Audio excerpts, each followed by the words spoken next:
All right, what you can see here is a hybridization. This is the sp hybridization scheme in which we generate two sp orbitals. This is the sp orbital on the right, and this is the sp orbital on the left here.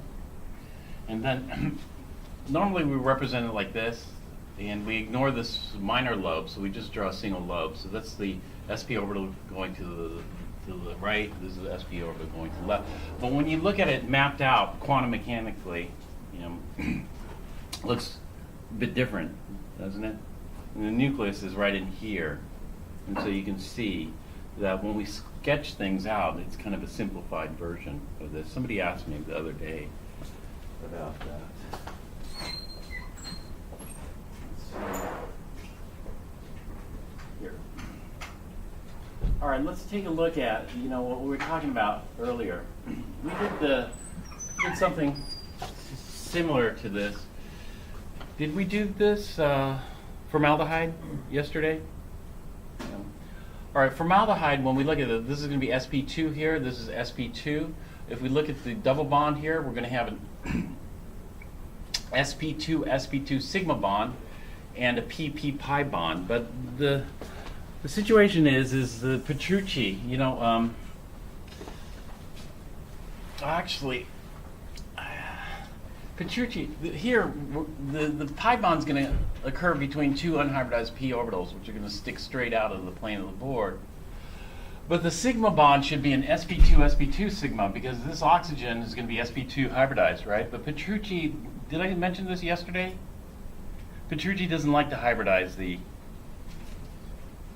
terminal atoms. And so if you look at this yesterday we would have gotten sp2, but here, Petrucci has sp2p, so he has an sp2p sigma bond. And so you just have to note that. To keep things simple, what did I say yesterday? Hybridize everything. Because, okay, is Petrucci right? Well, not entirely. There's going to be some hybridization here. Is it going to be 100%? Well, it depends on what the repulsions are. As far as, so we're going to hybridize everything. It doesn't make sense to do it the way Petrucci does it. All right. Then we're going to look at some applications of valence bond theory. Valence bond theory we can do to. Oops, this didn't work. Sorry, I thought I got it, but downloaded the wrong one.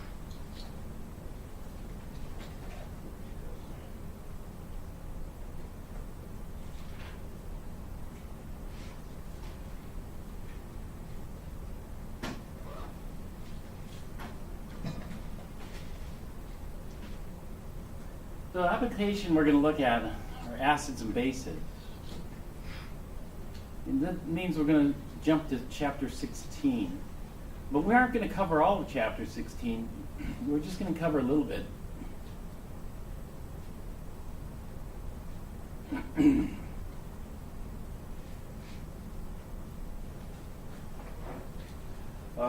Chapter 16, section 16.1 is pretty straightforward. 16.1 is just the definition of acids and bases.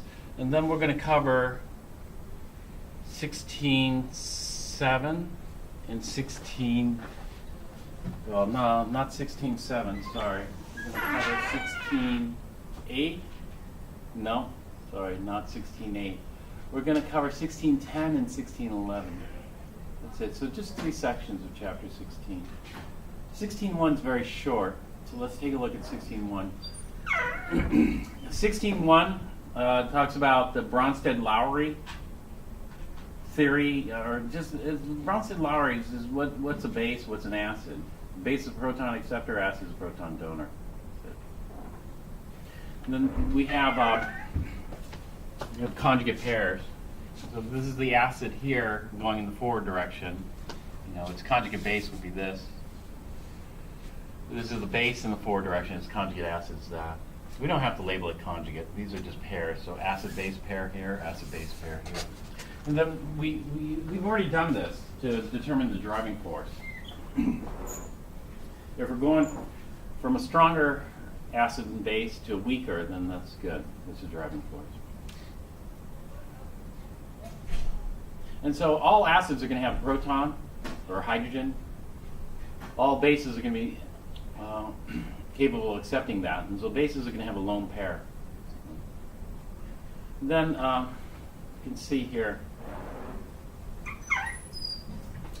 this is looking at an acid and base more in the Lewis sense, because what is an acid in the Lewis definition? In fact, this is normally how we do it. In Chem 4 and Chem 1A, we'll show the arrow going from the proton, the hydrogen, to the base, right? But from Chem, let's say 1A, the latter half, Chem 1B in organic chemistry, you never do that. From now on, you look at it in terms of the electron pair. The electron pair is doing the attacking. So what we say is the base attacks the acid. And in this case, here, a Lewis base is electron pair donor, a Lewis acid is electron pair acceptor. So here, this what electrons are these? These is that spp. What's that lone pair in? What orbital? sp2, sp3? Okay, so imagine these electrons in sp3 orbital here. The sp3 orbital gets pushed into this hydrogen. What's the orbital on hydrogen? The s. So now we got two orbitals overlapping. We got this sp3 orbital overlapping here, and this, what would this one be on oxygen? sp3. So what's going to happen is this orbital is going to come in and overlap with the hydrogen 1s. Well, we can't have two, and so it's going to knock these electrons out into an sp3 orbital here. And so that's the one way of visualizing this reaction. And so now we got this new orbital overlap. The new orbital overlap shown here, and then this is a bonding pair is just now just a lone sp3 orbital with a lone pair in there. And so this is typically the way we visualize it, and we can visualize it using the orbitals. So in this case, if we're to go backwards here, this is the forward reaction. The forward reaction is not favored because acetic acid compared to hydronium is a stronger acid. The reverse reaction is favored here. And so in this case, which would be better, this oxygen or this oxygen? This oxygen is going to be a better Lewis base. The reason is if you froze this structure here, this oxygen has more negative charge density than this. This is a delta minus. This is a full negative charge based on its formal charge.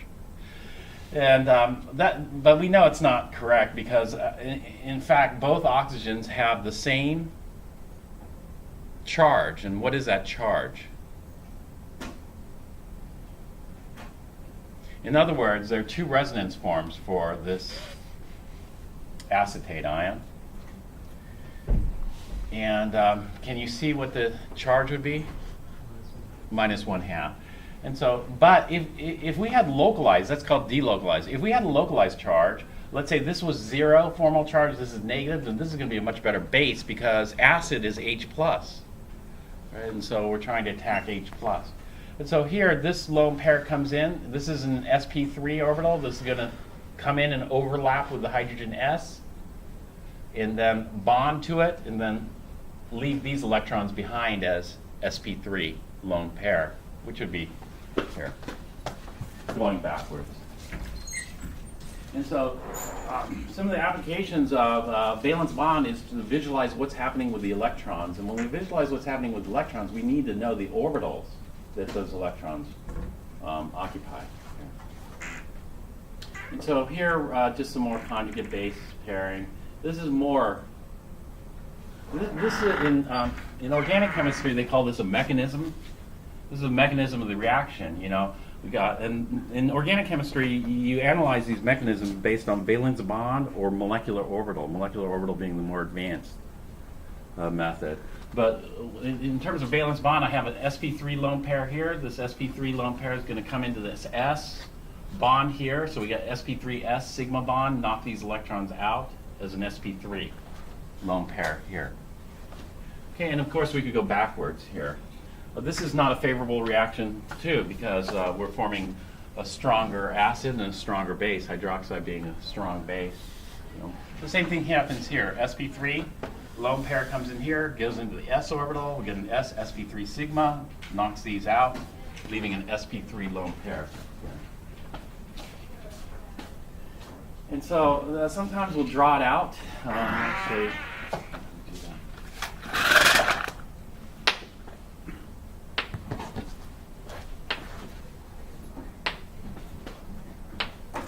Green. Sometimes we'll draw it out, It's sp3, and then we got an s, right? sp3.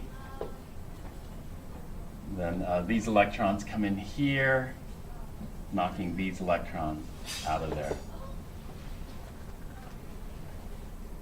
And so we end up with this bond here, this sp3. This is the bond we just formed, sp3s. Should try to draw a little more accurately. sp3s. And then we have this sp3 here. See that? Noise? Okay.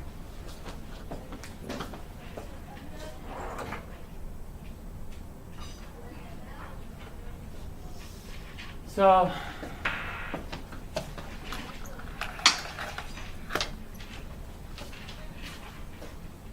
just skip this slide.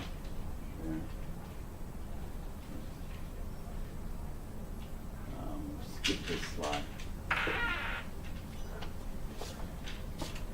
This is a hydronium ion in water here. You can see hydronium on water is coordinated. Sometimes this little cluster is quite strongly held together.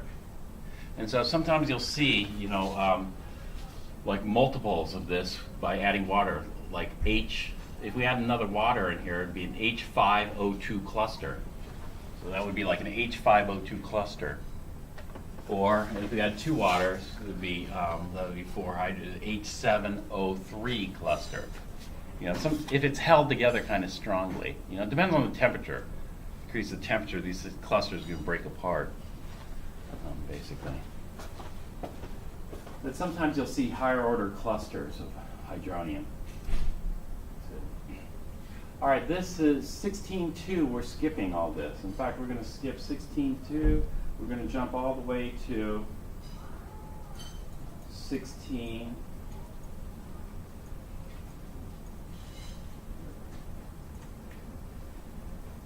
1610.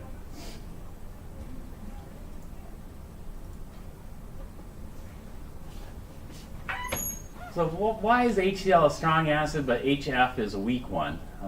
Those are certain questions we want to answer, and others as well. Why is acetic acid stronger than ethanol?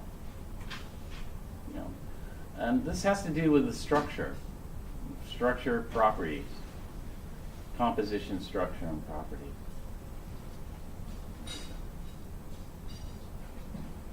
Well, let's first talk about what makes a strong acid. What are the factors affecting acid strength?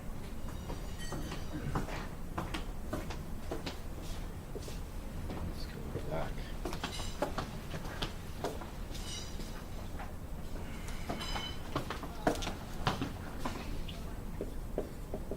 Acid strength. Usually we go in this order. We're looking at acid strength. The first factor is the bond strength. And so we need a hydrogen bonded to a fairly electronegative atom X, some generic atom X. X could be oxygen, chlorine, etc. And so the way it's going to go is the weaker the bond, and so as the bond strength goes down, the stronger the acid.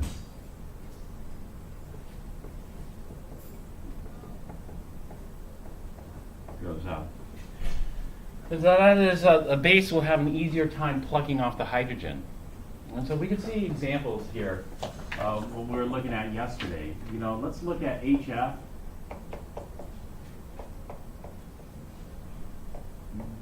Versus HI. one thing is there's going to be a big difference in bond strength between these two acids. HF is going to have a much stronger bond because of the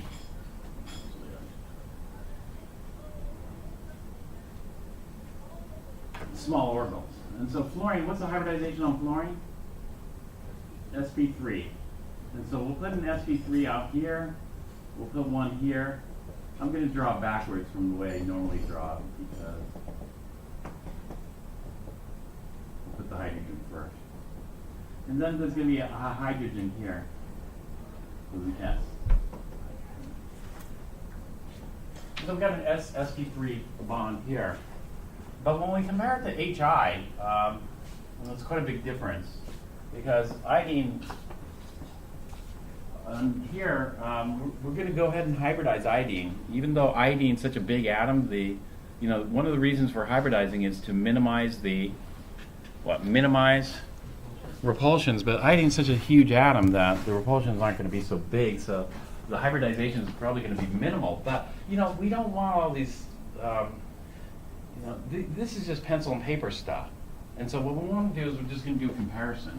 So if we do a comparison, things being equal, it's like, oxidation states and formal charges. Oxidation states and formal charges aren't entirely accurate, but we do it anyway because we want a level playing field, kind of. In other words, we don't want too many variables changing. And so if we look at iodine, the orbitals on iodine, the sp3 orbitals should be much bigger. And hydrogen is the same size.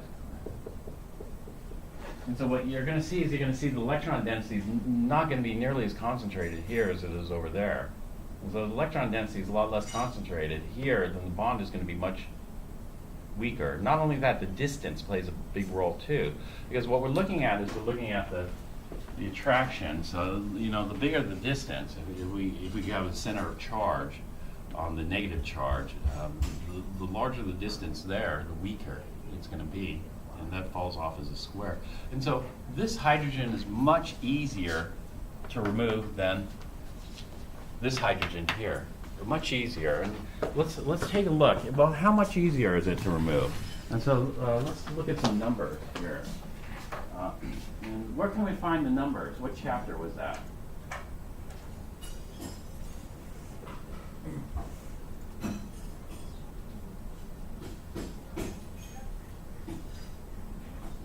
Chapter 10. So let's take a look at some numbers here. So HF, how much energy? 565. Is that kind of big or is that kind of small for a single bond? That's big for a single bond. That's like, look at the carbon-carbon double bond. Carbon-carbon double bond is 611. This HF single bond is 565, almost 600. Strong bond. HI, 297. Is that kind of big, moderate, or small? 297. Small. In fact, 297, we run the risk of what happening. If you have a bond that is 297 kilojoules per mole, do we have to protect it from visible light, or is it okay to expose to visible light? If I put my HI in this beam from the projector, is it going to be okay, or am I going to have to worry?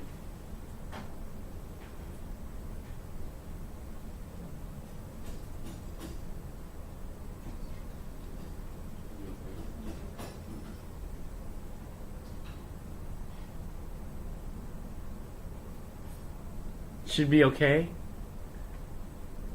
Well, do you know what the energies of visible light range from? I know what the wavelengths range from. The wavelengths are going to range from 760 for red to 390 for violet. And a long time ago, we did calculate the energy at 760 and the energy at 390. Do you have any recollection of the energy at 390?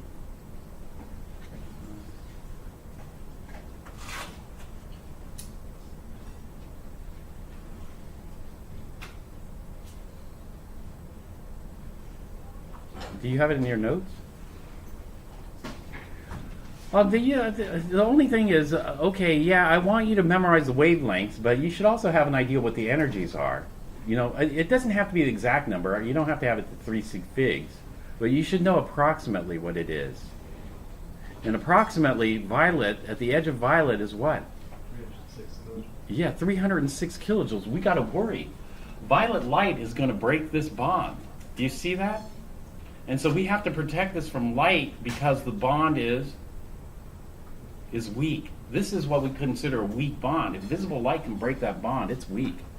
You know, and we got to watch out. There are other weak bonds in here too. Peroxide. Peroxide, don't expose it to too much sunlight, otherwise you're going to make it go flat completely. What else? Fluorine, iodine, even chlorine. You know, people say don't. You know, if you have a pool or something, do you want to chlorinate your pool in the middle of the day when the sun is very bright and intense? Would you say so? No, because all the chlorine is going to be.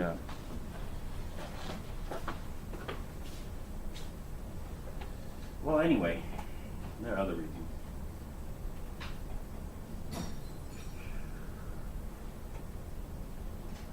So, do you see the bond strength is quite a bit different? I mean, there's a large difference in bond strength from almost 600 kilojoules per mole to under 300 kilojoules per mole, which places it in the visible risk range. Let's go back to our slide. So which one should be a better acid? HI or HF? HI. HI should be a better acid. But is that the only factor we look at?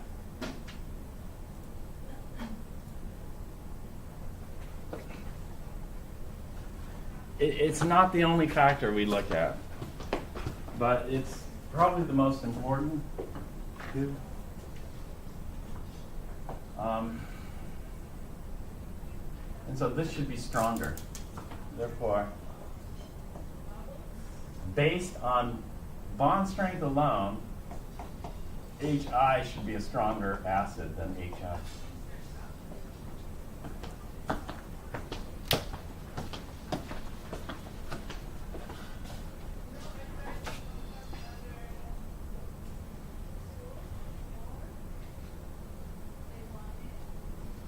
All right, here's a little bit of thermodynamics. You know, this is kind of like a Hess's law map here. Map things out.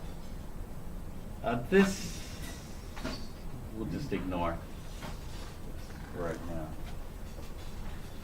But the tricky thing about bond strength is measured for gaseous species, but we aren't generating gaseous species. We're generating aqueous species. And so we can't look at bond strength alone. There are other factors.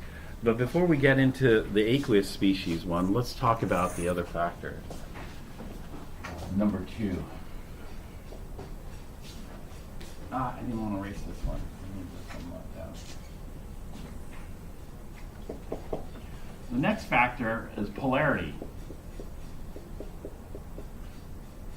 The more polar the HX bond is, that is delta plus and delta minus, the bigger the delta plus, the stronger the acid.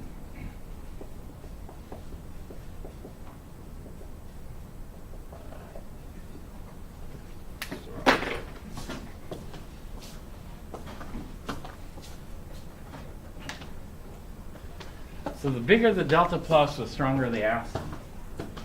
Well, there's going to be a big difference between HF and HI. What's the electronegativity of iodine? Kind of low. In fact, iodine and hydrogen, they might be switched. That could be switched. Let's take a look at the electronegativity here. What chapter was electronegativities in?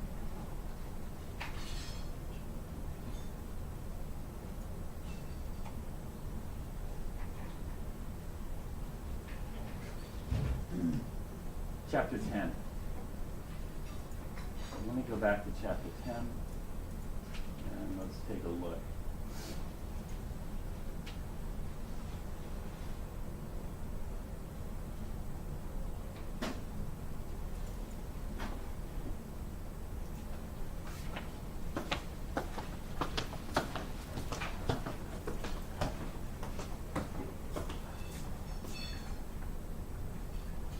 So what is the electronegativity of iodine?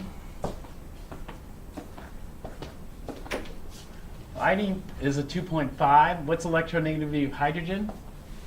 2.1. And so it's a 2.5 versus a 2.1, which has a difference of 0.4. With a difference of 0.4, what do we categorize it? Nonpolar. It's just very, very slightly polarized to iodine. It's not 100% nonpolar, but it's close. And so there's going to be a slight polarization towards iodine, but otherwise we consider it nonpolar, like carbon hydrogen. And so it's going to have a very symmetric electron cloud like that. However, fluorine is a 4O. You should have fluorine memorized. 4O versus 2,1, that's a big difference here. And so the electron density is going to be concentrated on fluorine. Very little on hydrogen. And so what this makes is a negligible delta plus. I mean, the delta plus is so small, you probably can't see it from where you're sitting. But over here, the delta plus is going to be big. And so based on polarity, you know, a base, what makes a better base? A better base is going to have more negative charge on it. And so we were looking at acetate earlier. Let's take a look.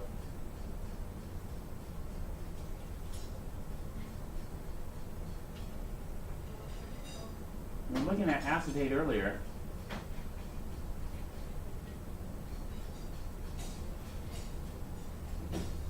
And I know the charge is delocalized, but if the charge were localized, which one would be better?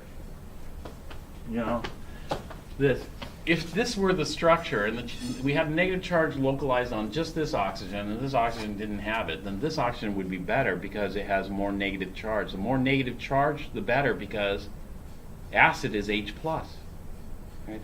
And so in terms of acid, I would think HF is much better acid because this is more H+ like than this. This isn't very H+ like.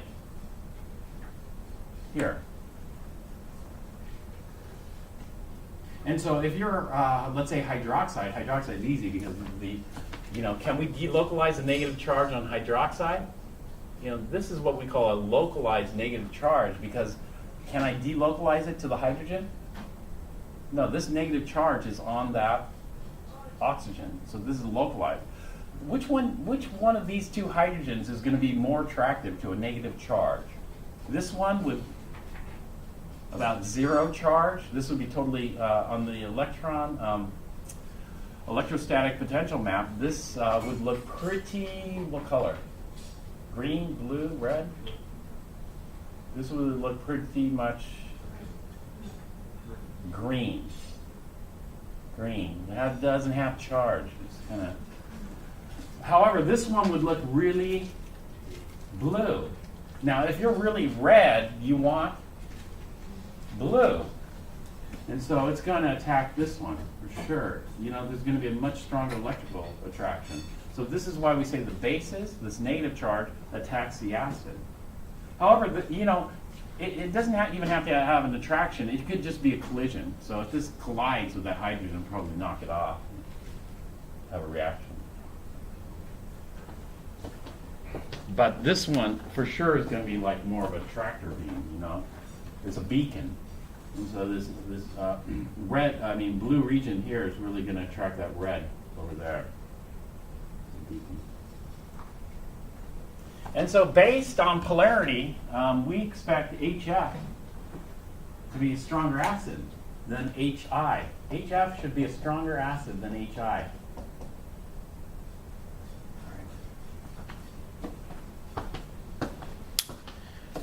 The problem is which factor is more important? Bond strength or bond polarity? Sure, the hydroxide is going to be more attracted to HF. It's going to be more attracted because of the positive charge. But, you know, the hydroxide is going to get into tug of war with fluorine for that proton. Is it going to have an easy time That's 600 kilojoules per mole. It's going to have a hard time breaking that bond off. Whereas here, it's not going to be attracted to this one at all. In fact, it's not attracted to this hydrogen at all because it's green. It's neutral. Right? But however, it could just bump into it. If it bumps into it like a big collision, then it might knock it off. There are going to be collisions. And so even though this one is unattractive, it's much easier to dissociate from the iodine.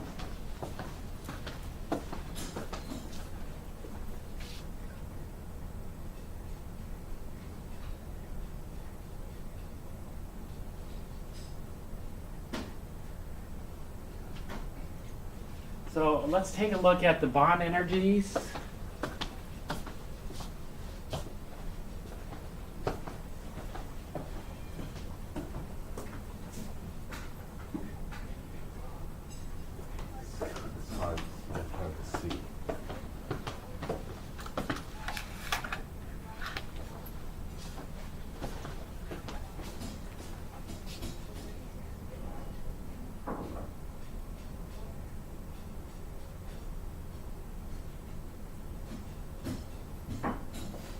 And acid strength.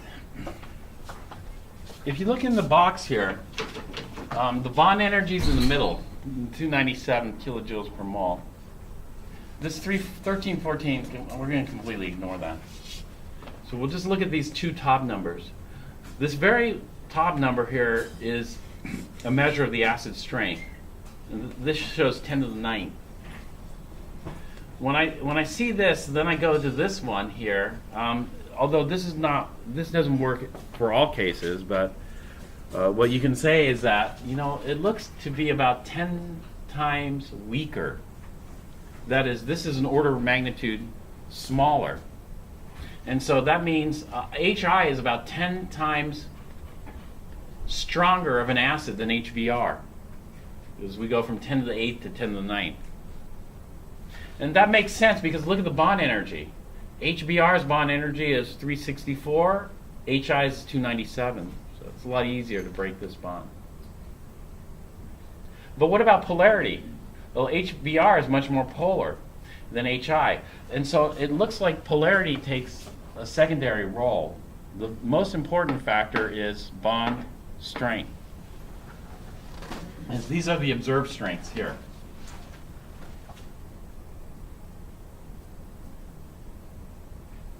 Okay, let's continue on here. HCl has a stronger bond, 431 versus 364. And 431 versus 364, look at HCl is about 100 times weaker. HBr is about 100 times stronger. It's easier to break this bond than this one. It's kind of your typical single bond.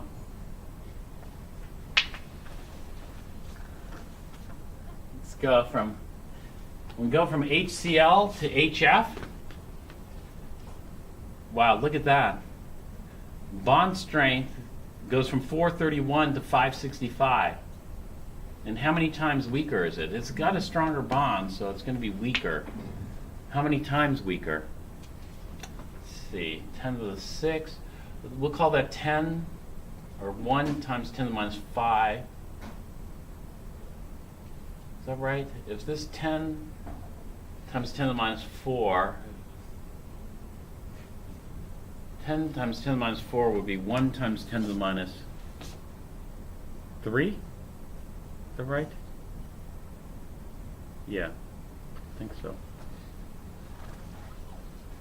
A billion times weaker.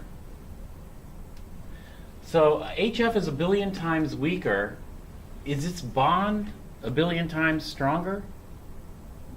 No. That tells you, do you see HF kind of is outside the trend? Do you see the pattern? So we went from HI to HBr, HBr to HCl, it stayed within a trend. Do you see that? The HF is outside the trend. You know what that means? That means there are additional factors beyond polarity and bond strength that dictate acid strength.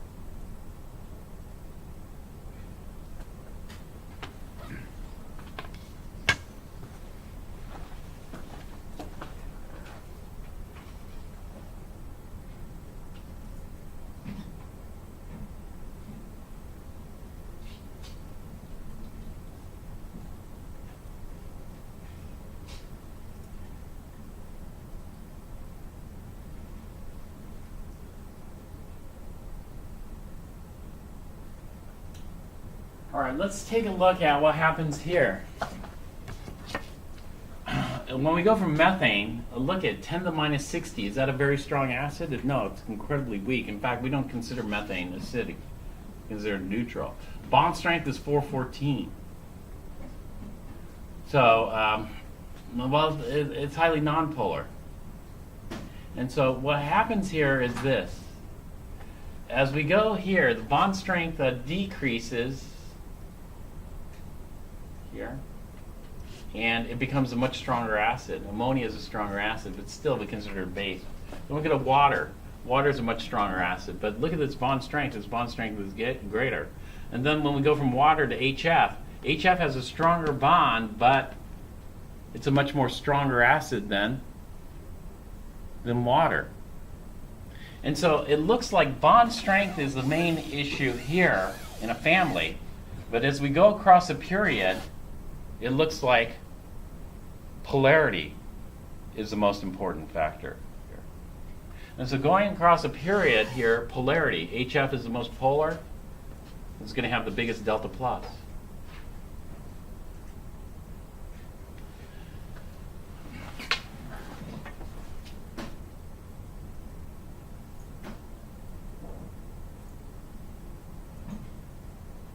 So, when comparing binary acids are acids made up of two elements in the same row of the periodic table. Acid strength increases as the polarity of the bond increases.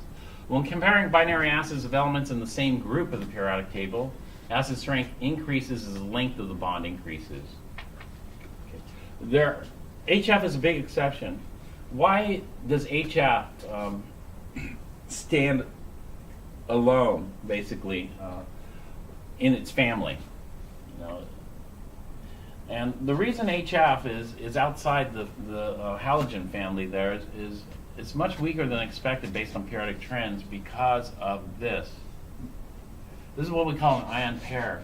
What happens is the water comes in and attacks the proton, plucks the proton off to form hydronium. And then that leaves fluoride. And normally the fluoride and the hydronium go their own way, after the water attacks the HF. Well, what happens is the fluoride doesn't give up, and the fluoride still tries to hang on to that proton here. And what happens is it's pretty decent as far as the strength. This is not a full bond, but it's a very strong attraction, electrical attraction. We usually call these intermolecular forces. It's called an ion-ion attraction, but these are not molecules; these are ions. So we should call it interionic. Not an ionic bond, but just an attraction.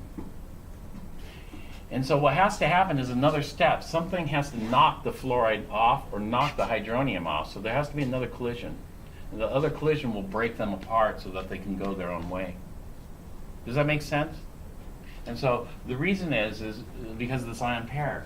Now, if water comes in and knocks the proton off HCl, then chloride can't hang on, It can't stick around the hydronium. Chloride immediately and hydronium immediately kind of go their own way. But fluoride hangs on. And the same thing with bromide, iodide. And that's because of the charge density. Fluoride's small. We've got a lot of negative charge concentrated, whereas chloride's a lot bigger. And so it isn't going to be as attracted to hydronium. And so ion pair formation is the reason why HF is unusually weak. Because we consider, HCl, HBr, HI to be strong acids. In fact, HI sits near the top of our acid strength chart. And then we're going to go to oxoacids. Let me just talk about this. The strength of oxoacids. Here,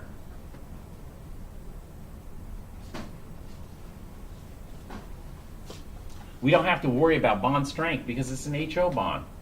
HO bonds are roughly 460 kilojoules per mole. And so if the bonds are equal, then there are other factors influencing this. And so what are the other factors here?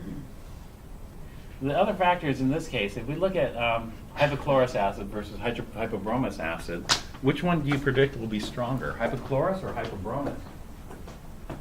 Well, if I looked at HBr versus HCl, I'd expect HBr to be stronger because it's got a weaker bond. But in this case, the bonds are the same. And so if the bonds are the same in strength, then the first thing we look at is polarity. And so in this case, polarity is the main factor here. If I look at HOCl,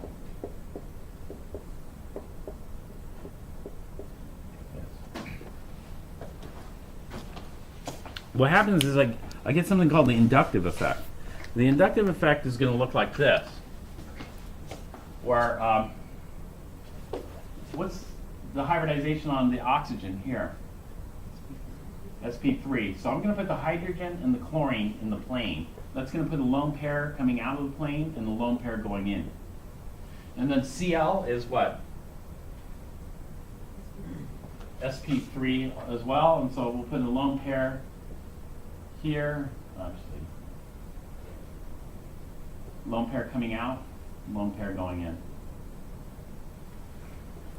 And so when I look at the bonds for this, bonds are going to look like this.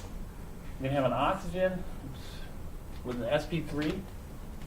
We'll put the two sp3s in the plane. That means one sp3 sticks out, another sp3 sticks in.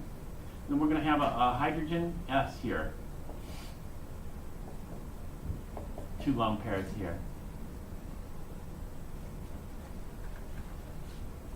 Then we have a Cl here. What's more electronegative? A Cl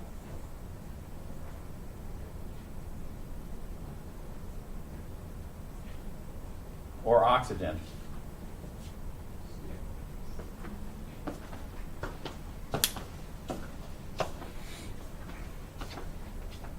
Actually, oxygen. Oxygen is more electronegative. The three most electronegative elements on the periodic table, these might be useful to memorize. Fluorine is 4. That means oxygen is a 3, 5. And nitrogen is a 3, O. Chlorine's like a 3O. In fact, let's take a look. Redo all these slides. But that was in chapter 10. We flip back in the book and look at chapter 10 here, and then C. The three most: fluorine, oxygen, nitrogen. Now you might say nitrogen and chlorine are tied, but they aren't. If it's nitrogen versus chlorine, nitrogen wins. It's smaller inside. And so these are the 3 or 4 top most. In terms of order: fluorine, oxygen, nitrogen, chlorine. So oxygen is more electronegative. So what's that going to do? It's going to polarize the electron cloud. But you know, oxygen is a 3,5, chlorine's a 3,0. And so that's not a huge difference, which is, you know, not heavily polarized like this. And then oxygen is going to suck the electron density from hydrogen. Here, oops. So oxygen is quite a bit more electronegative than that. It's more balanced here. Now, what happens if we have a fluorine? If I put a fluorine on there, this is what's going to happen. Let's just look at the bonds here.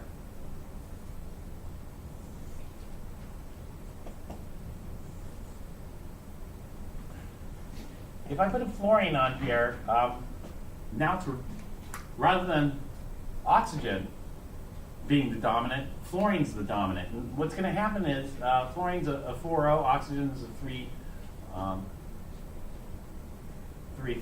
actually 3. That was 3,5,3,0. This is kind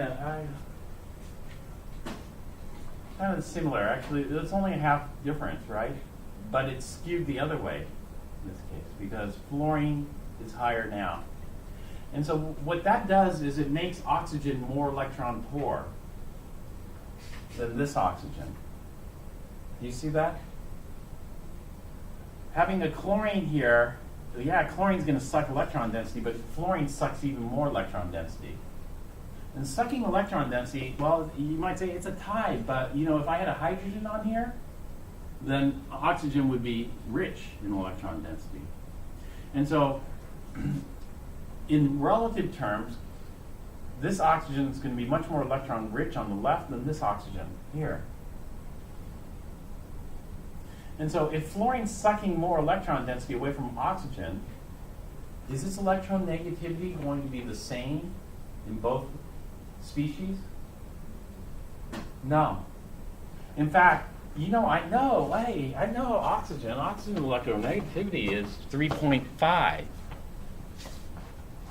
But these numbers are not totally accurate because the electronegativity changes depending on what it's bonded to and what the formal charge is. That's the reason why I did this. You know, and people still, you know, if I had oxygen 0 versus oxygen -1 versus oxygen -2, hey, they're all electronegativity 3.5, is that correct? Because they're all oxygen? No, it's totally different. This first one's 3.5, the second one is way less than 3.5. And the third one is way, way less than 3.5. The electronegativity depends on how much electron cloud I have around the oxygen. And the amount of electron cloud I have around the oxygen varies depending on what's bonded to it. And so here, this oxygen is much more electron rich than this oxygen. Since this oxygen is getting more electron density sucked away from fluorine, what's happening is it's going to suck more of the electron density away from hydrogen.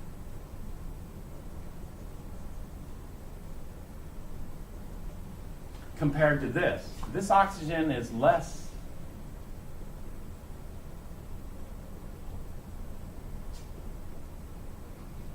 positive, that is, and so it doesn't suck as much electron density away. And so what we see is a polarity effect, and what's going to happen here is the delta plus here is going to be smaller than the delta plus here.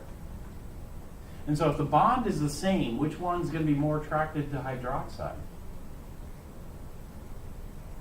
HOF.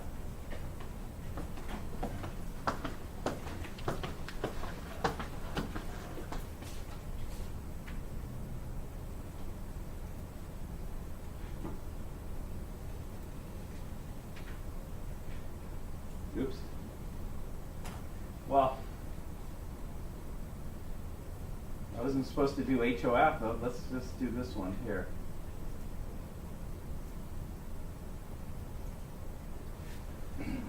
All right, tell me, which one should be a better acid, HOCl or HOBr?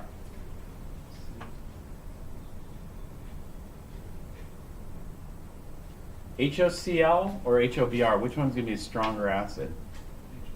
HOCl. We call this the inductive effect. And so the inductive effect is this. If I compare HOCl to HOBr,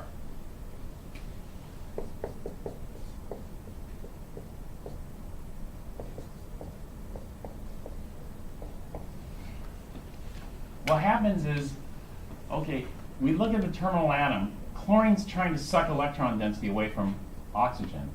Oxygen, in turn, is going to suck electron density away from hydrogen. Even though oxygen and chlorine, this is more of a tie, right?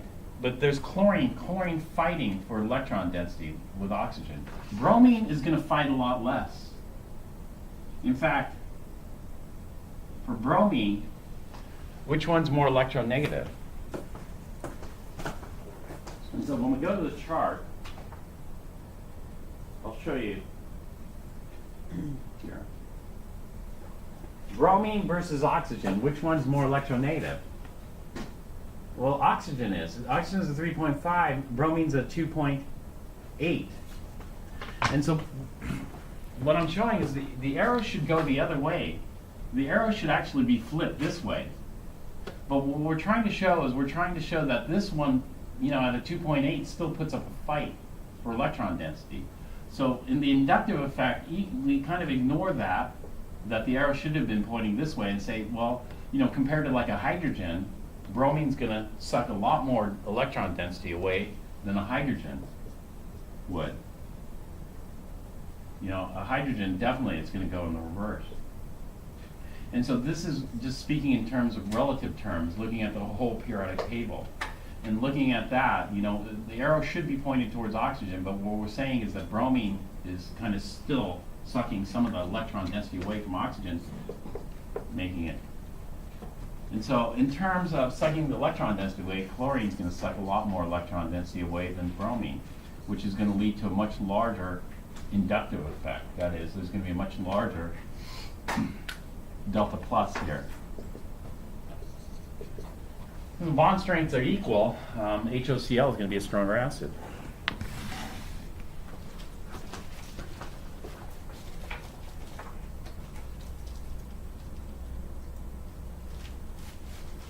That's what we see here. This number tells us this. This is 10 to the minus 8. This is 10 to the minus 9.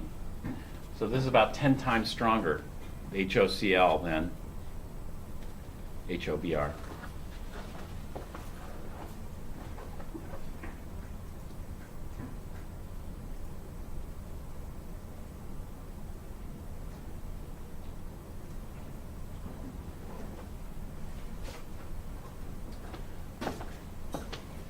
We can use oxidation state and we can use formal charges to tell us the same type of information.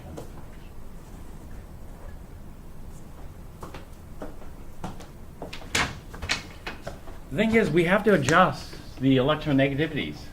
So for example, here, if I look at the bond, this is an HOS bond.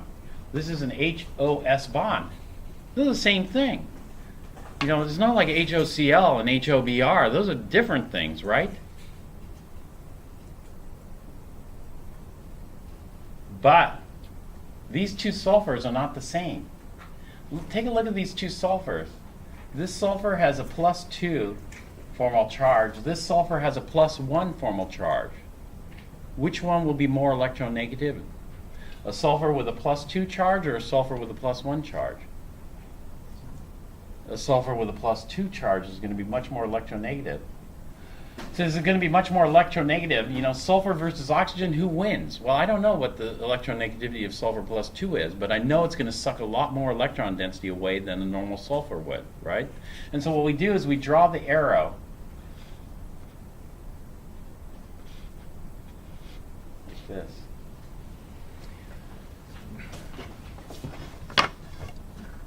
And so different ways we could do this.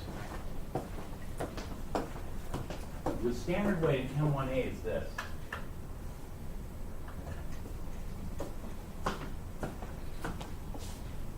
Although these are, I'll talk about these structures. I should talk about these structures. The standard way in Chem 1A is we do this.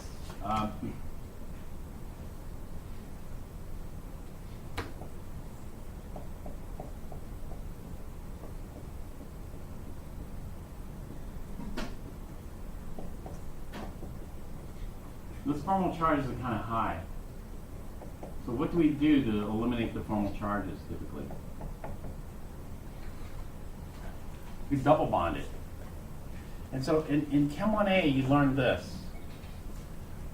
You learn to draw to the terminal atoms, like oxygen. Oxygen is quite electronegative. And so oxygen is going to suck electron density away from sulfur.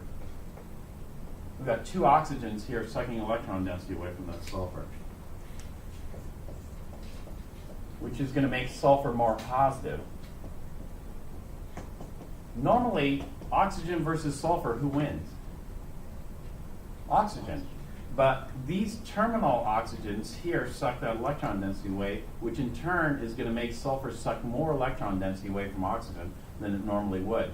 And so this is why, I don't know which way it goes, but we'll just draw the arrow towards sulfur,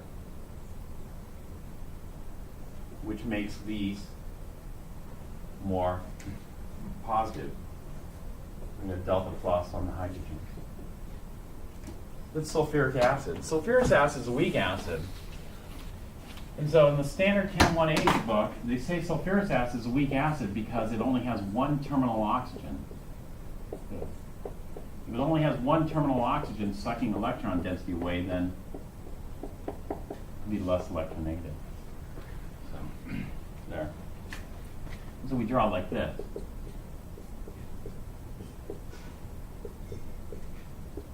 And so the inductive effect is going to be reduced. We get that. But when we compare these two Lewis structures, you might think, hey, why is a negative oxygen sucking electron density away? It's already got a negative charge. So it doesn't quite make sense, does it? And so in this case, we wouldn't be sucking. We would be sucking in the electron density towards the sulfur. The sulfur has a positive charge. And so this is with the expanded octet. This is with the octet. This is just with the structure. With the structure, we can look at the oxidation state. And so the inductive effect with these arrows, I don't do all the time, but we can easily see the difference between these two sulfurs. So this one has all zero formal charges, but what is the oxidation state on this sulfur? Well, the hybridization is sp3, but the oxidation state, that is the charge on that sulfur, is what?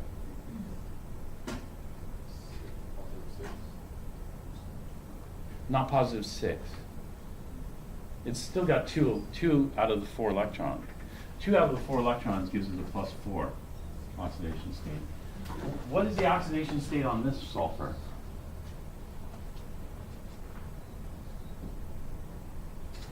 Okay, now, Jose. Positive 6.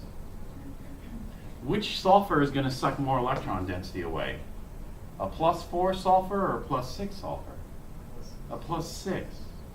And so normally when I think of sulfuric acid, I don't visualize it using these green arrows like your book does. I visualize it looking at the sulfur and the different charges on sulfur. Either the formal charge in this, the +2, or the oxidation state at +6. Well, nonetheless, both end up giving the same result, and that is sulfuric acid is much stronger acid than sulfurous acid.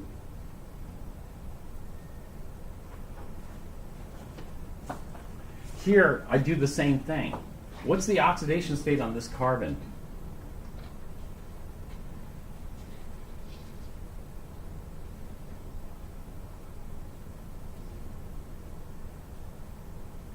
Two, 4, 5, -1. The oxidation state on that carbon is -1, making that carbon electron rich or electron poor? What do you say? Electron rich. What's the oxidation state on this carbon?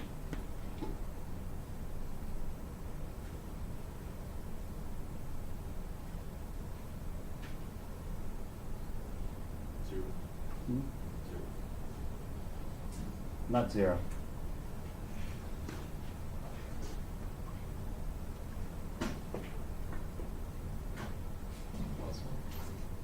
Not +1.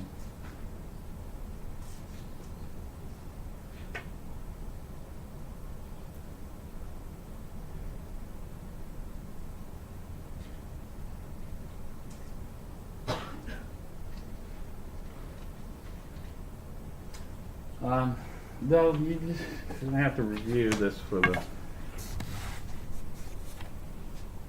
don't know. Can you do oxidation state off the structure? Do you guys remember how to do that? No? Then like a month ago or 2 months ago? Do you have it in your notes? See if you have it in your notes.